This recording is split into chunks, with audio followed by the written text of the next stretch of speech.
What happens when an 8-year-old boy is asked to decide his own mother's fate in a courtroom? You are about to witness one of the most emotional moments ever seen in front of Judge Caprio. This story will stay with you long after you finish watching. The morning sun streamed through the tall windows of Belmont Municipal Court, casting long shadows across the wooden benches filled with anxious faces. It was a Friday, the kind of day when the courtroom seemed to move a little slower, when people lingered a little longer in their seats, grateful that the weekend was almost within reach. But for one young mother sitting in the third row, time had stopped moving altogether. Her name was Maria Delgado. She was 31 years old, with dark hair pulled back in a neat bun and tired eyes that told stories she rarely spoke out loud. She wore a simple gray cardigan over a white blouse, the kind of outfit you wear when you want to look respectable but cannot afford anything fancy. And sitting right beside her, swinging his legs because they were too short to reach the floor, was her son. His name was Miguel. He was 8 years old, with a round face, curious brown eyes, and the kind of innocent energy that made everyone around him smile despite themselves.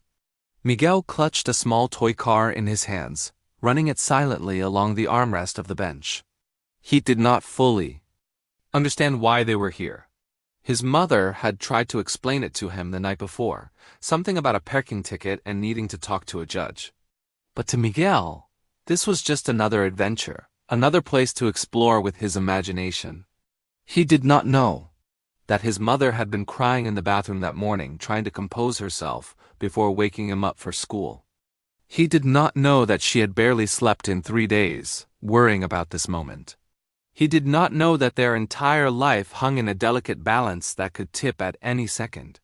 All he knew was that his mom seemed sad lately, and he wanted to make her smile again. The bailiff called out their case number, and Maria stood up slowly, her legs trembling beneath her. She took Miguel's hand and led him down the center aisle toward the bench where Judge Caprio sat, reviewing paperwork with the calm efficiency of a man who had done this 10,000 times before. As they approached, Judge Caprio looked up and immediately noticed the little boy. His expression softened, the way it always did when children entered his courtroom.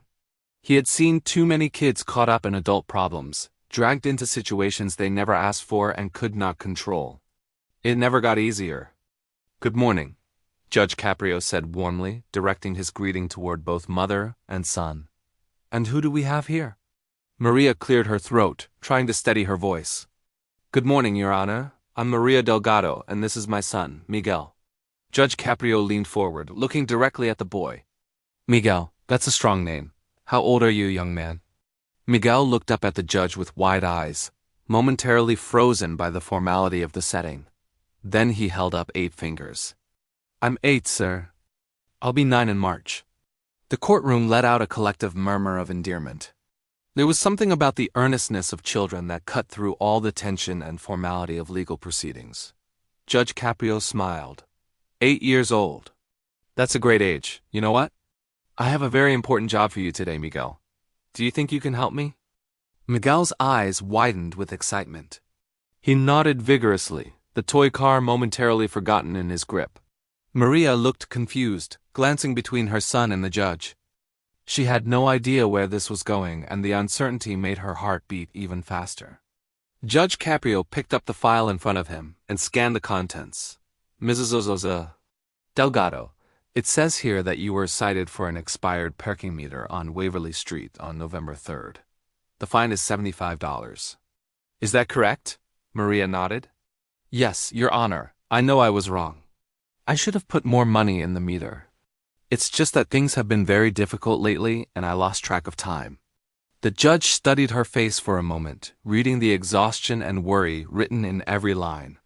He had been doing this job long enough to recognize when someone was carrying a burden far heavier than a parking ticket. "Would you like to tell me about it?" he asked gently. "Sometimes context helps." Maria hesitated. She looked down at Miguel, who was watching her with those big innocent eyes, and something inside her broke. The walls she had been building for months, the strength she had been forcing herself to project, it all came crumbling down in that moment. "Your Honor," she began, her voice cracking, "my husband was deported 8 months ago." The courtroom fell silent. The words hung in the air like a heavy cloud, casting a shadow over everything. Maria continued, tears now streaming down her face. He was the provider for our family. He worked 2 jobs to make sure we had everything we needed. He was a good man, Your Honor, a good father. He coached Miguel's soccer team. He helped our neighbors with their yard work. He never missed a single school event. She paused to wipe her eyes with the back of her hand. But one day, they came and took him, right in front of our house. Miguel saw the whole thing. He watched his father get put in the back of a van and driven away. And just like that, our whole life changed. Judge Caprio sat back in his chair, his expression grave. He had heard many stories in his years on the bench, but ones involving separated families always hit him the hardest. He understood the complexity of immigration law, the political debates that surrounded it. But in moments like this, all of that faded away, and all he could see was a mother trying to hold her family together and a little boy who missed his dad. Miguel tugged on his mother's sleeve. "Mama, why are you crying?" Maria knelt down and hugged her son tightly. "It's okay, Mio. Mama is just telling the judge about our situation. Everything is going to be okay." Judge Caprio watched the exchange with visible emotion. He cleared his throat and addressed Miguel directly. "Miguel, can you come up here for a second? I want to talk to you." Miguel looked at his mother for permission. She nodded, gently pushing him forward. The little boy walked up to the bench, his toy car still clutched in his hand, and stood directly in front of the judge. Judge Caprio leaned down so he was closer to eye level with the child. "Miguel, I need to ask you something very important. And I need you to promise me that you'll be completely honest. Can you do that?" Miguel nodded solemnly. "I promise." "Good," the judge said.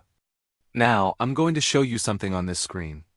It's a video of what happened on the day your mom got the parking ticket. I want you to watch it carefully, and then I want you to tell me what you think. Should your mom be found guilty or not guilty?" The courtroom buzzed with whispered reactions. This was unusual. Highly unusual. Judges did not normally ask 8-year-olds to render verdicts.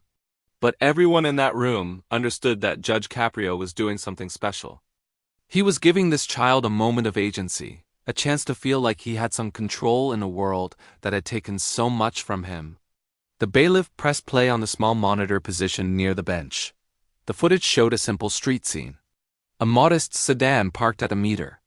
A woman rushing back to the car, a young boy in tow, only to find a parking enforcement officer already writing a ticket. Miguel watched intently, his little brow furrowed in concentration. When the video ended, he looked up at Judge Caprio. "Well?" the judge asked. "What do you think? Guilty or not guilty?" Miguel thought about it for a long moment. The entire courtroom held its breath, waiting to hear what this child would say. Finally, Miguel spoke. "Not guilty, sir." Judge Caprio raised an eyebrow. "Not guilty? And why is that?" Miguel pointed at the screen. "Because my mom was trying to hurry. She had to pick me up from school because the bus was canceled. And she always tells me that being there for your family is the most important thing. She was trying to be there for me." The courtroom melted. People wiped tears from their eyes. Even the bailiff, a stern-faced man who had seen everything, looked moved. Judge Caprio nodded slowly, as if considering the argument with the seriousness it deserved. "That is a very thoughtful answer, Miguel. Your mother is lucky to have such a smart young man looking out for her." He turned to Maria, who was now openly sobbing, overwhelmed by the moment. "Mrs. Delgado," Judge Caprio said, "I have heard your story, and I have heard from your son. And I want you to know that I see you. I see the struggle you are facing. I see the sacrifices you are making to keep your family together. And I want you to know that you are not alone." He paused, looking down at the paperwork in front of him. "The fine for this violation is $75. But given the circumstances you have described, and the compelling argument made by your attorney here," he gestured toward Miguel with a warm smile, "I'm going to dismiss this case entirely. No fine. No penalty." Maria gasped, her hand flying to her mouth. "Your Honor, thank you so much. You have no idea what this means to us." Judge Caprio held up a hand. "I'm not finished. I also want to give you this. He reached into the inside pocket of his robe and pulled out a business card. He handed it to Maria. This is the number for a local organization that helps families in situations like yours. They provide legal assistance, counseling, and sometimes even financial support. I want you to call them. They can help you navigate what comes next. Maria took the card with trembling hands, clutching it like it was made of gold. I will, Your Honor. I will call them today. Judge Caprio turned back to Miguel, who was still standing by the bench, watching everything unfold. Miguel, I have one more question for you. The boy straightened up, ready for duty. Yes, sir? Do you know what you want to be when you grow up? Miguel thought about it for a second, then broke into a huge grin. I want to be a judge, like you. The courtroom erupted in laughter and applause. Judge Caprio himself laughed, a genuine, warm sound that filled the room with light. Well, young man, I think you would make an excellent judge. You've already got the most important qualification. What's that? Miguel asked. A good heart, Judge Caprio replied. Never lose that, Miguel. No matter what happens in life, never lose your good heart. Miguel nodded seriously, as if receiving the most important advice of his life. Which, in many ways, he was. Maria walked forward and took her son's hand. Together, they turned to face the courtroom, where dozens of strangers were now on their feet, applauding for this small family that had touched their hearts. As they walked toward the exit, Miguel looked up at his mother and asked, Mama, did I do a good job? Maria knelt down and wrapped her arms around him, holding him tighter than she ever had before. You did an amazing job, Mio. You did an amazing job. They walked out of the courthouse and into the afternoon sun, hand in hand. Two people facing an uncertain future, but somehow feeling lighter than they had in months. Because sometimes, justice is not about punishment. Sometimes it is about compassion. About seeing the humanity in each person who walks through those doors. About understanding that behind every case number, there is a story. A family. A life filled with struggles and hopes and dreams. Judge Caprio understood that. He had built his entire career on that understanding. And on this particular Friday in Belmont Municipal Court, he reminded everyone present what true justice looks like. It looks like an 8-year-old boy defending his mother. It looks like a judge who takes the time to listen. It looks like a community coming together to support someone in need. And it looks like hope. Even in the darkest moments, there is always hope. Later that evening, Maria sat at the kitchen table, staring at the business card Judge Caprio had given her. Miguel was in the living room, playing with his toy car, making engine sounds as he drove it across the carpet. She picked up her phone and dialed the number on the card. A kind voice answered on the other end, asking how they could help. And for the first time in 8 months, Maria felt like maybe, just maybe, things were going to be okay. Not easy. Never easy. But okay. Because she was not alone. She had her son. She had her strength. And she had been reminded today that there were still good people in this world. People who cared. People who saw her as more than just a case number. People like Judge Caprio. And as she listened to the voice on the phone explain the resources available to her, Maria made a silent promise to herself.